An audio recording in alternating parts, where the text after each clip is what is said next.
Chemistry class now. Bab Panjo, physical states of matter. Sabak Pero, gaseous state. आवां chemistry जो उस्ताद नजीला चन्ना आवां के सिंध ऑनलाइन स्कूल में भलीकार असांजे अॼु के लेक्चर जा मौजू आहिनि इंट्रोडक्शन जंहिंमें असां इन बाब जो थोरो तारुफ़ पेश कंदासीं स्टेट्स ऑफ मैटर मादे जूं हालतूं उन ते मुख़्तसरन ॻाल्हाईंदासीं ऐं गैशियस स्टेट आख़िर में गैस वारी जेका हालत आहे उन ते असां ॻाल्हि ॿोल रखंदासीं introduction As we know that matter is physical material of universe. असांखे इहा ख़बर आहे त मादो हिन काइनात जो हिकिड़ो तबई वजूद आहे. It is defined as anything which has mass and occupies space. असां हिन जी वसफ़ इहा कंदा आहियूं त अहिड़ी शइ जंहिंखे वज़न हुजे मायो हुजे ऐं जेको जॻह विलारे त उनखे मादो सॾिबो आहे. लिक्विड शयूं हुजनि उहे खीर हुजे आयल हुजे पाणी हुजे उनखे बि असीं मादो सॾियूं था त वरी सॉलिड शयूं बास्केट डाइस रॉक या टेबल हुजे त उनखे बि असीं मादो सॾियूं था त टियों आहे एयर इन बलून हवा स्टीम बाफ़ ऐं दूंहों स्मोक यानी गैस वारियूं जेकॾहिं शयूं आहिनि त उन्हनि खे पिणु असीं मादो सॾींदा आहियूं छो त सॉलिड लिक्विड या गैस इन्हनि टिनी मादे जी हालतुनि खे मायो बि हूंदो आहे त उहे जॻह पिणु वालारींदियूं आहिनि त इन्हनि खे असीं मादो मैटर सॾियूं था status of matter These states differ in some observable properties. ये जेके टे हालतूं हुयूं मादे जूं सॉलिड लिक्विड गैस उहे कुझु ख़ासियतुनि में हिक ॿिए खां मुख़्तलिफ़ थियनि थियूं नंबर पहिरियों A gas has no fixed volume or shape. It can easily be compressed and expanded.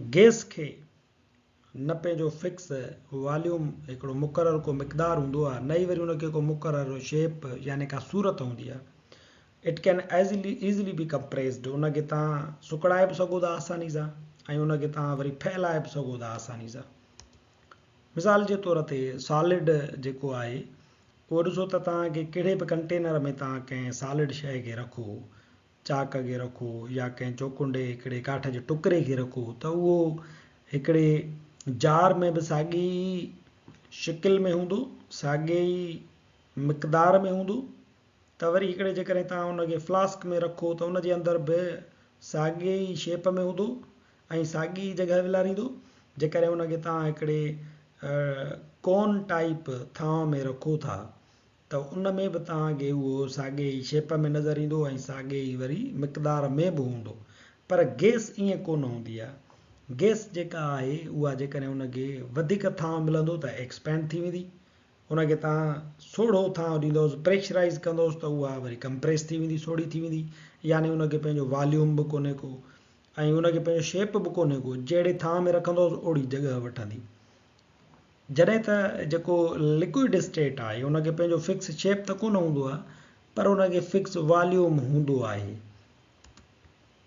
ॾिसो हाणे जेकॾहिं असां हिनखे हिन क़िस्म जे थांव में रखूं था त हू इन जी शिकिल वठे थो सिलेंडर टाइप थांव में रखियोसीं त सिलेंडर टाइप शिकिल वरिताई जेकॾहिं हुनखे असां हिकिड़े ओवल शेप वारे आने जहिड़े हिकिड़े शेप जे थांव में रखियोसीं त ओड़ी शिकिल वठी बीह रहियो पाणी यानी हिते खीर हुजे त बि ईअं थी वेंदो ब्लड हुजे त बि ईअं थी वेंदो को बि एसिड हुजे लिक्विड फॉर्म में त ईअं ई उहो पंहिंजूं शिकिलियूं मटाईंदो त असां इहो था चऊं त लिक्विड स्टेट खे पंहिंजो फिक्स शेप कोन हूंदो आहे पर फिक्स वॉल्यूम हूंदो आहे हिते बि 100 ml इहो पाणी आहे इहो ई लाथोसीं हिन में त 100 ml हूंदो इहो ई लाथोसीं हिन में त साॻियो ई 100 ml हूंदो बाक़ी जेको सॉलिड आहे उहो जीअं असां पहिरियां ई मिसाल ॾिनोसीं त उनखे पंहिंजो मुक़ररु शेप बि हूंदो आहे मुक़ररु वॉल्यूम बि हूंदो आहे उनखे असां कंप्रेस ईज़िली कोन था करे सघूं सोढ़ो नथा करे सघूं लिक्विड खे बि स्क्वीज़ नथा करे सघूं In addition to the above three states, there are two more states of matter. Liquid solid gas वारी हालतुनि खां सवाइ ॿियूं मादे जूं हालतूं बि बयानु कयूं वयूं आहिनि जिन खे प्लाज़्मा स्टेट ऐं बोज़ आइंस्टाइन कंडेंसेट वारी हालत चयो वञे थो इहे ॿ मादे जूं हालतूं ॿियूं असांजे किताब में उन्हनि जो ज़िक्र थियल आहे The different physical states of matter are due to arrangement of molecules and intermolecular forces. मादे जूं जेके ये मुख़्तलिफ़ हालतूं आहिनि उहे इंटरमॉलिक्यूलर फोर्सिस जे करे ऐं मॉलिक्यूल्स जी तरतीब जे करे मुख़्तलिफ़ हूंदियूं आहिनि. मथियनि क्लासनि में बोज़ आइंस्टाइन कंडेंसेट ऐं प्लाज़्मा स्टेट जी वज़ाहत तव्हां अॻिते हली करे पढ़ंदव. Gaseous state. The gaseous state molecules are lying far away from each other. Gas में जेके मॉलिक्यूल हूंदा आहिनि उहे हिक ॿिए खां तमामु घणो परे परे हूंदा आहिनि. This assumption was proposed by Boltzmann, Maxwell and Kelvin. टिनि साइंसदाननि इहो ख़्यालु जेको हुयो पेश कयो. They explain the behavior of gases according to kinetic molecular theory. इन्हनि टिनी साइंसदाननि गैस जी जेको हालत आहे उन जो जेको ख़ासियतूं आहिनि उन खे काइनेटिक मॉलिक्यूलर थ्योरी में बयानु कयो आहे. Gaseous state shows following characteristics. Gas मादे जी जेका गैस वारी हालत आहे उन में हेठियूं ख़ासियतूं हूंदियूं आहिनि. मिसाल जे तौर ते नंबर पहिरियों, gaseous molecules are widely separated from each other. Gas जा मॉलिक्यूल हिक ॿिए खां तमामु घणो परे परे रखियल हूंदा आहिनि या परे परे फैलियल हूंदा आहिनि. नंबर ॿियों, molecules have negligible volume. इन्हनि मॉलिक्यूलनि खे यानी नेग्लिजिबल नज़रअंदाज करण जहिड़ो जेको ॻणप में न अची सघे एतिरो मिक़दार मस हूंदो आहे. Number third, the gas molecules are in random motion. Gas जा मॉलिक्यूल हिकिड़ी गैर तरतीब हरकत में रहंदा आहिनि. Number four, the gas molecules move in straight line. Gas जा मॉलिक्यूल जेके हूंदा सिलेंडर में अंदरि बंदि हुजनि त सिधा वेंदा.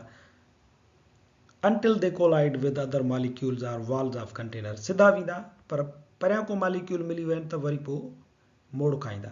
वरी सिधा वेंदा, वरी जेकॾहिं कंटेनर जी भित में लॻा त वरी परते वेंदा. ज़िगज़ैग टाइप मोशन में हूंदा आहिनि.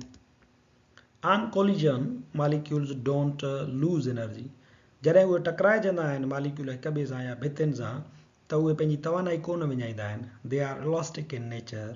उहे रबड़ वांगुरु पंहिंजी फितरत में हूंदा आहिनि. जीअं रबड़ खे छिकियो त वरी पंहिंजी जॻह ते मोटींदो, ईअं ही बि जेके आहिनि सो पिया टकर हणंदा पर एनर्जी उन्हनि जी लूज़ कोन थींदी आहे. Pressure is produced when molecules collide with container walls. Pressure पैदा थींदो जेकॾहिं इहे मॉलिक्यूल कंटेनर जी भितियुनि सां टकराइजंदा त. There are attractive and repulsive forces between molecules. इन्हनि मॉलिक्यूलनि जे विच में कशिश वारियूं ऐं धिकण वारियूं फोर्सिस मौजूदु हूंदियूं आहिनि. गैशियस स्टेट जे बारे में हिकिड़ियूं ॿियूं बि प्रॉपर्टीज़ आहिनि. असां हिन खे वधीक डिटेल में लेक्चर ॿिए में सम्झंदासीं. तेसीं ताईं ॾिसंदा रहो सिंध ऑनलाइन स्कूल.